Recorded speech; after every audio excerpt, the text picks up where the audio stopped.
PM Modi और president Xi dinner के दौरान इकट्ठे हुए हैं। ये पिक्चर्स आप देख सकते हैं, आपके सामने पिक्चर्स मौजूद हैं।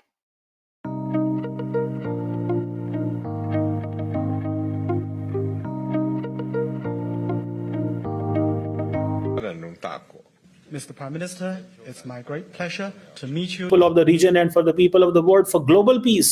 चाइना जैसी कंट्री जो कम्युनिस्ट कंट्री, आपको मालूम है कभी भी कम्युनिस्ट पीछे नहीं हटते। नमस्कार दोस्तों, कल भारत और चीन के बीच 5 सालों के बाद वॉलेट टॉक्स हुई रूस के अंदर, आप सबको पता ही होगा। और दोनों देशों ने टेबल पर बहुत प्यार मोहब्बत से बातें की, क्योंकि डिसएग्रीमेंट हुआ बॉर्डर पर, तो प्यार मोहब्बत से जाहिर सी बात है बात हुई होगी। जो सबसे मेन बात मुझे लगी वो है कि जिनपिंग ने कहा कि इस समय भारत और चीन को पूरी दुनिया देख रही है और हमें किस तरीके से क्या डिसीजन लेते हैं इसका प्रभाव पूरी दुनिया पर पड़ेगा, तो हमें पीस और एक दूसरे का सम्मान करना चाहिए। भारत और चीन को बढ़ता एंगेजमेंट प्रॉब्लम सॉल्व होते देख पाकिस्तान की आंखें फटी।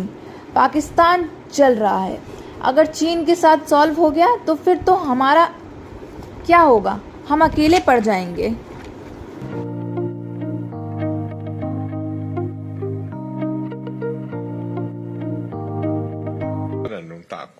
Mr. Prime Minister, it's my great pleasure to meet you in Kazan.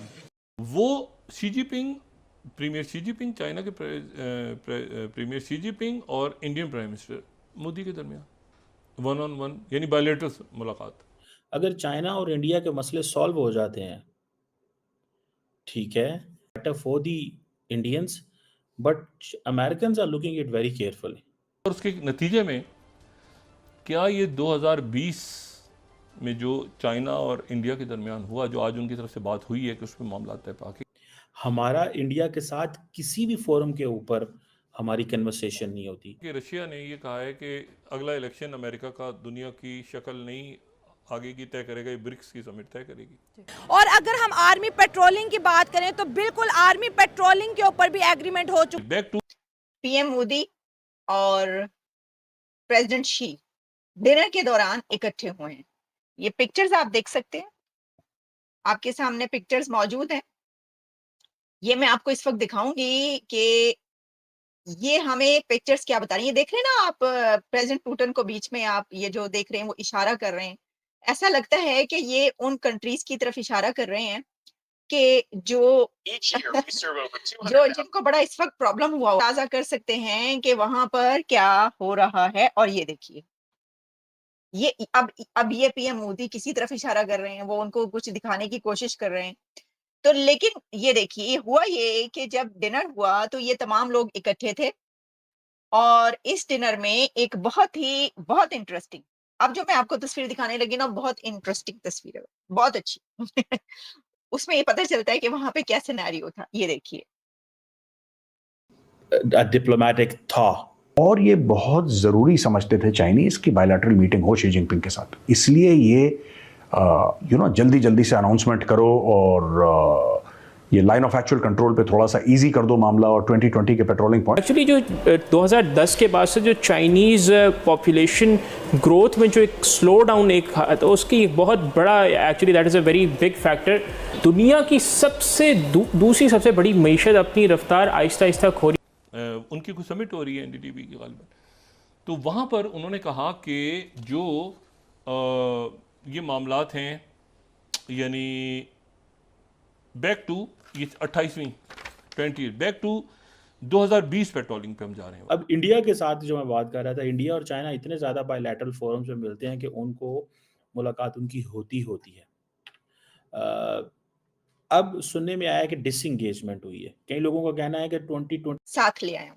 वैसे तो इंडिया और चाइना इस ब्रिक्स समिट में पीएम मोदी और प्रेसिडेंट शी के पहुंचने से पहले ही जो एक बहुत बड़ा ब्रेक थ्रू और एग्रीमेंट हुआ है, वो हम उस पर बात कर चुके हैं कि 2020 से पहले वाली सिचुएशन और फिर जो पेट्रोलिंग है उसमें कमी, और एक बहुत जिसे कहते हैं कि एक रेजोल्यूशन है, कॉन्फ्लिक्ट जो है उसका रेजोल्यूशन पेश किया गया।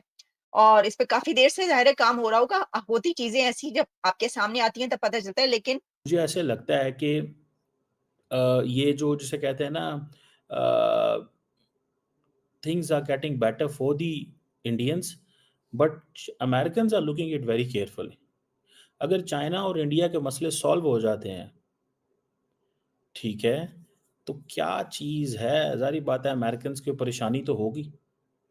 दूसरी तरफ चाइनीज़ को ये बड़ी परेशानी है कि इंडिया जो क्वाड का मेंबर बना है, इस क्वाड का मेंबर बनने की वजह से of the region and for the people of the world for global peace. China जैसी कंट्री जो कम्युनिस्ट कंट्री, आपको मालूम है कभी भी कम्युनिस्ट पीछे नहीं हटते हैं। अगर कम्युनिस्ट कंट्री जैसी कंट्री को हमने पीछे हटा दिया, वो भी इस दुनिया की सेकंड लार्जेस्ट ब्रिक्स की बहुत इंपॉर्टेंट मीटिंग हुई है कजान रशिया के अंदर, और हमने देखा है कि उसके अंदर वो कह रहे हैं कि हम मल्टीलैटरलिज्म को स्ट्रेंथन करना चाहते हैं। इंपॉर्टेंट डेवलपमेंट ये है कि 5 साल बाद Xi Jinping and prime minister Modi ने भी हाथ मिलाया। वो भी एक बहुत बड़ी इंपॉर्टेंट डेवलपमेंट है। सुनने में आ रहा है, कई लोगों का कहना यह है कि भारत जो है वो पाकिस्तान की मेंबरशिप को रोक रहा है। कईयों ने कहा है कि पार्टनर कंट्री के तौर पे इंडिया चाहता है कि ममालिक को इनवाइट किया जाए था, लेकिन तकरीबन 32-36 के ममालिक के करीब जो ममालिक हैं वो उनके पास पहुंच गए। How do you see this development sir? Cheema साहब, उस खित्ते के अंदर बिल्कुल नई ग्रुपिंग हो रही है, नए इत्तेहाद बन रहे हैं, नई तैयारियां हो रही हैं। अमेरिका और वेस्ट को कॉर्नर करने की कोशिश की जा रही है। 3 चीजों पे आज बात करना चाहेंगे। एक तो सबसे पहले कि एससीओ जो कि शंघाई कोऑपरेशन ऑर्गेनाइजेशन है, एंटी नेटो समझी जाती है, एंटी वेस्ट चाइना उसको। तीसरी बात है कि मोदी साहब ने अंडर गिवन सर्कमस्टांसेस वेस्ट को एक जैब है, एक थप्पड़ लगाया उन्होंने। क्या वो इफेक्टिव है? चौथा सवाल इससे ये होगा कि इस नए इत्तेहाद से पाकिस्तान की इंपॉर्टेंस मजीद बढ़ेगी अमेरिका की नजर में, और चाइना के साथ जो पाकिस्तान का रिलेशनशिप है, जब हमेशा पाकिस्तान ने अपनी जियो करेंगे ब्रिक्स की। और जहां तक मैंने सुना है अभी रिसेंटली, हरिमोहन जी, पाकिस्तान को बड़ी उम्मीद थी कि शायद भारत हमारा साथ देगा और हमें भी जो है ब्रिक्स में एज अ मेंबर पाकिस्तान भी ज्वाइन कर पाएगा, लेकिन अभी तो हमने ये सुना है कि मना कर दिया आप लोगों ने। और ऐसा क्यों? देखिए, आपने सुना है और मैं थोड़ा गेस कर रहा हूं, अभी बहुत ज्यादा इंफॉर्मेशन बाहर नहीं आई है कि पीछे रीजन क्या है, किस तरीके से। असलियत में मुझे ऐसा लगता है पैसे नहीं डुबोएंगे चाहे कुछ हो जाए, क्योंकि अभी लड़ाई शुरू होगी और पैसा पाकिस्तान को उधार देना पड़ गया तो फायदा क्या। और वो जो न्यू डेवलपमेंट बैंक बनाया है, उस न्यू डेवलपमेंट बैंक के जो के अंदर हम लोगों ने पाई करके जो जोड़ी है, ताकि दुनिया के उन देशों को लोन दे सकें जो कि अमेरिका और वेस्ट के सताए हुए हैं। तो ऐसे में अगर पाकिस्तान खड़ा होगा तो सबसे बड़ा कटोरा लेके सबसे आगे सबसे जोश से चिल्ला रहा होगा कि दे दे बाबा। खौफ लग रहा है रोहित जी मुझे तो, ये पाकिस्तान से इतना डर, खौफ, और हर जगह तो ऐसा नहीं है कि हम हर जगह पैसा मांगने जाते हैं, वो कुछ अलग तरीका होता है उसका। ब्रिक्स में जाने का मकसद तो ये नहीं था पाकिस्तान का, तो क्यों इतना लोगों के अंदर खौफ है कि पाकिस्तान को आने नहीं दिया? रोहित भैया एक लाइन में आरजू जी से पूछना चाहता हूँ। आरजू जी, आप बिल्कुल ठीक कह रहे हैं कि आप हर जगह पैसे मांगने नहीं जाते।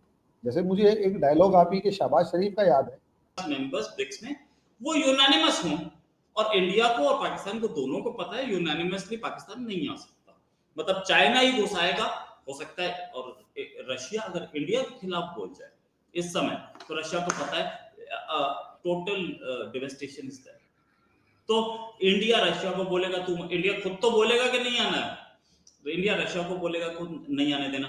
दूसरी चीज अभी हमने देखा एक दोस्तों, भारत और चीन की एकता होती, एकता इन द सेंस कि प्रॉब्लम सॉल्व होते हैं, ये जो मैटर चल रहे हैं बॉर्डर को लेकर, ये सॉल्व होते हैं, तो जाहिर सी बात है दोनों के बीच लगभग सारे मामले सॉल्व हो जाएंगे।